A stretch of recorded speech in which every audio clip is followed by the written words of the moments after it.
Assalamu alaikum wa rahmatullahi wa barakatuh. Click to subscribe Believing Beings and press the bell icon to get notified about new videos.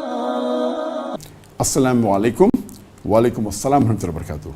My name is Rizwan Ahmed.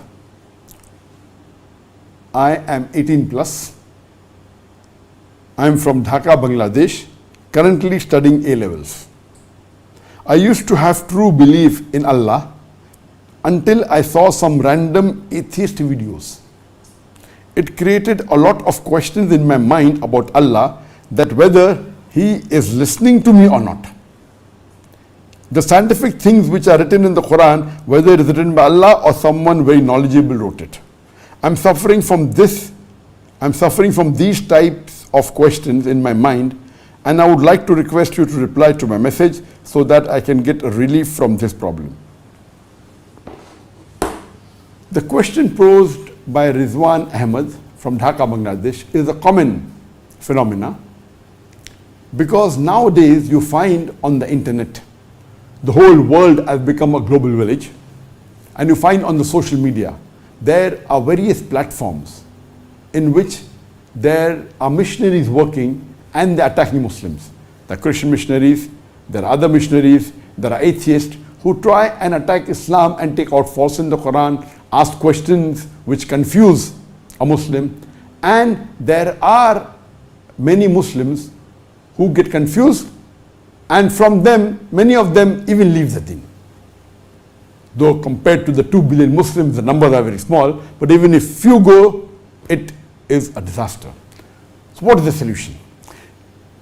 These people, these atheists, and those who attack Islam, who are critics of Islam, they pose such questions which is difficult for a normal Muslim or even for a pious Muslim to reply, because these are specialized questions and should be answered only by those who are specialized in answering to the non-Muslims.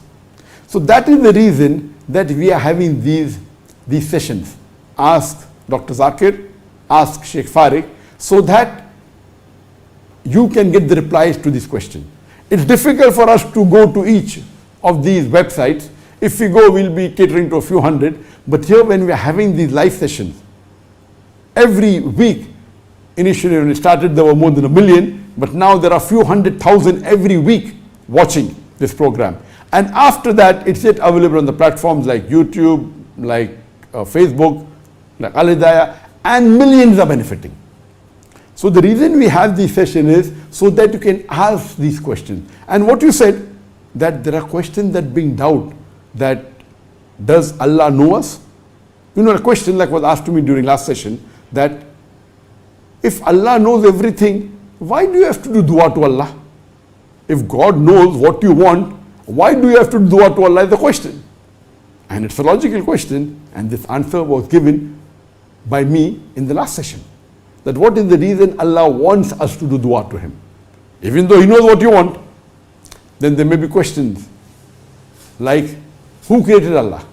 This is the old question which I've replied, but again I've replied in detail. So how to reply to these questions which trap a Muslim?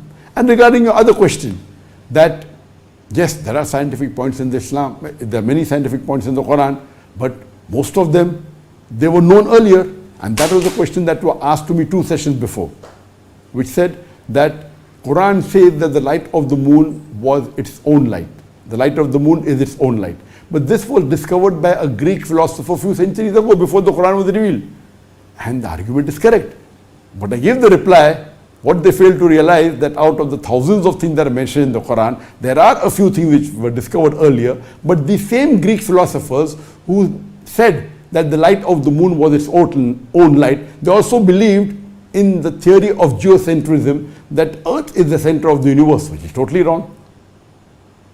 They also believed that the Earth circled around the sun, which is totally wrong. So imagine someone picking up various things and only selecting that which is right and not copying that which is wrong. It cannot be possible. And I explained in the theory of probability. So these questions, when are posed, and when you try and find on the Google, yes, there was a Greek philosopher said that, that means that the Quran is nothing unique. But then I gave the reply, there's theory of probability, that the chances of it being right is how much. And I gave the reply, which you can listen to my answer, which I gave 2 sessions earlier. So these questions that attack Islam have to be replied by someone who specialized in replying to the atheist, someone who specialized in replying logically to the non-Muslims. So that is the reason we have these sessions, Ask Dr. Zakir, in which 30% of these questions we pick up are mainly dealing with these non-Muslims who attack Islam and take out faults in the Islam to deviate the Muslims and how to reply.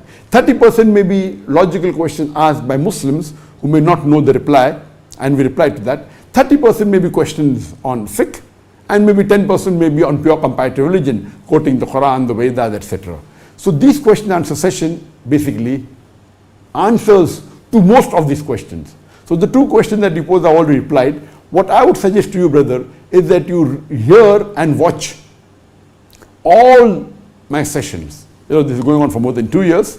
There are 10 seasons, and this is the 5th session. Each season I have, on average, approximately 6 sessions.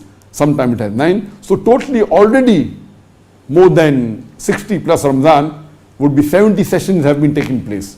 And each session I reply about 15, sometimes 20. So more than 1,000 questions have been answered. And very few are repetition, less than 5%.